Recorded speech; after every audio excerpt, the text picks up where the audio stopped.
Hello friends, welcome to my YouTube channel. Today we will be discuss the topic dementia. It is important topic in psychiatry. So let's start the video. Chronic organic brain syndrome. More than 6 months. Definition.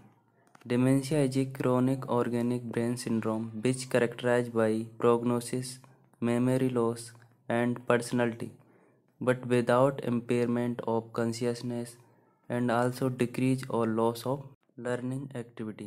Dementia एक प्रकार का chronic organic brain syndrome है जिसके अंदर prognosis memory का loss होता है और पर्सनालिटी इम्पेयर्ड होती है, लेकिन कॉन्शियसनेस में बिना किसी इम्पेयरमेंट के, और डिक्रीज होती है लर्निंग एक्टिविटी। कॉज और ईटियोलॉजी, इसे दो प्रकार से डिवाइडेड किया गया है, इरिवर्सिबल और रिवर्सिबल। इरिवर्सिबल के अंदर Alzheimer's most common, Parkinson disease, Pick's disease, Huntington chorea and degenerating disorder of CNS, ये कि इरिवर्सिबल कॉज होते हैं डिमेंशिया के। रिवर्सिबल कॉज के अंदर 15% अफेक्ट करता है वेस्कुलर डिमेंशिया, इसमें मल्टी इन्फ्राक्ट डिमेंशिया भी कहते हैं। Intracranial space occurring lesion, intracranial space के अंदर अगर कोई लेजन हो गया है। मेटाबॉलिक डिसऑर्डर जैसे कि हिपेटिक फेलियर, रीनल फेलियर, ये मेटाबॉलिक डिसऑर्डर भी हो सकते हैं।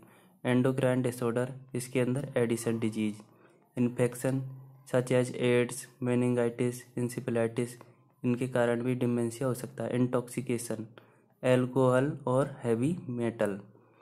Anoxia, anaemia, chronic respiratory failure, ये भी इसके कॉज हो सकते हैं। Vitamin deficiency such as thiamine, nicotine and deficiency के कारण भी डिमेंशिया का कॉज देखा जा सकता है।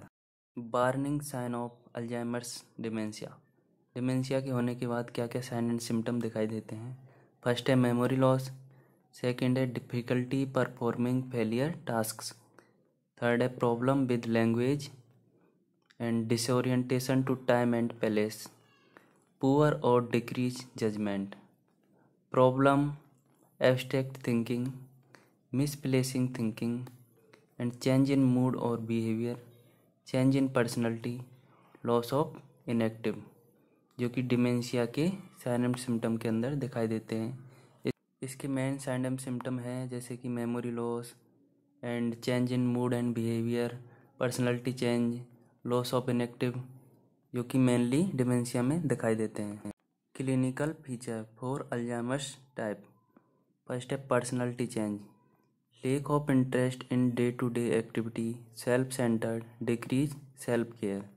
पर्सनालिटी चेंज के अंदर लेक ऑफ इंटरेस्ट हो जाता है डे टू डे एक्टिविटी के अंदर, सेल्फ सेंटर्ड मतलब व्यक्ति खुद के अंदर ही खोया रहता है, डिक्रीज सेल्फ केयर और वो अपनी केयर नहीं कर पाता खुद की। सेकंड है memory impairment, recent memory is predominantly affected, इसके अंदर मेमोरी अफेक्ट होती है मतलब उसको कुछ भी रिकॉग्नाइज नहीं होता है। थर्ड है cognitive impairment, disorientation, poor judgement, difficulty in abstraction, decrease attention span, जो कि कॉग्निटिव इम्पेयरमेंट के कारण दिखाई देता है। फोर्थ है अफेक्टिव इम्पेयरमेंट, इसके कारण इरिटेबलनेस एंड डिप्रेशन, जो कि अफेक्टिव इम्पेयरमेंट में दिखाई देता है। फिफ्थ है बिहेवियर इम्पेयरमेंट, इसके कारण stereotype, behaviour alteration in sexual drives and activity, neurotic psychotic behaviour, जो कि बिहेवियर इम्पेयरमेंट के कारण दिखाई देता है। न्यूरोलॉजिकल इम्पेयरमेंट जिसमें aphasia, apraxia, agnosia, seizures and headache, जो कुछ क्लिनिकल फीचर हैं जो कि अल्जाइमर्स टाइप डिमेंशिया के अंदर दिखाई देते हैं, जैसे कि personality change, memory impairment, cognitive impairment, affective impairment, behavioural impairment and neurological impairment. Next है ट्रीटमेंट। डिमेंशिया अल्जाइमर्स के अंदर क्या क्या ट्रीटमेंट दिया जाता है। फर्स्ट है medication use in the treatment of Alzheimer's disease are. First drug है टेक्रीन हाइड्रोक्लोराइड, जिसे कॉग्नेक्स के नाम से भी जाना जाता है। सेकंड है डोनोपेजिल हाइड्रोक्लोराइड, इसे एरिसेप्ट के नाम से जाना जाता है। Both drug inhibit the enzyme acetylcholinesterase in the CNS and increasing the level of acetylcholine. Tacrine hydrochloride और डोनापेजिल हाइड्रोक्लोराइड ये दोनों ड्रग हैं इनहिबिट करती है enzyme acetylcholinesterase in the CNS के अंदर और इंक्रीज कर देती है एसिटाइल कोलाइन के लेवल को। नेक्स्ट है anti psychotic medication such as risperidone and Haldol may be used to decrease verbal and physical aggressiveness to elevate hallucination and delusion।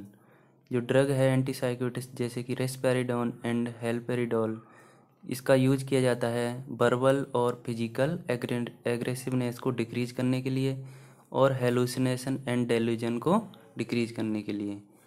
Next है बेंजोडाइज़ेपाइंस फॉर इंसोम्निया एंड एंजाइटी के अंदर बेंजोडाइज़ेपाइंस drug दी जाती है।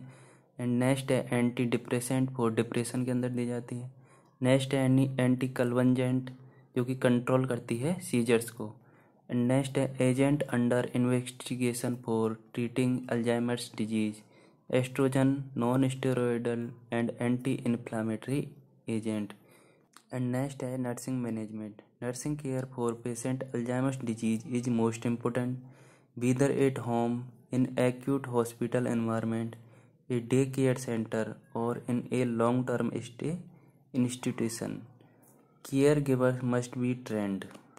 Nursing care Alzheimer's disease के अंदर most important भूमिका निभाती है जिसके अंदर hospital environment day care centre long term stay institution इन सब में एक ट्रेंड नर्सिंग पर्सनल की नीड होती है जो कि पेशेंट को प्रॉपर ट्रीटमेंट एंड केयर कर सके।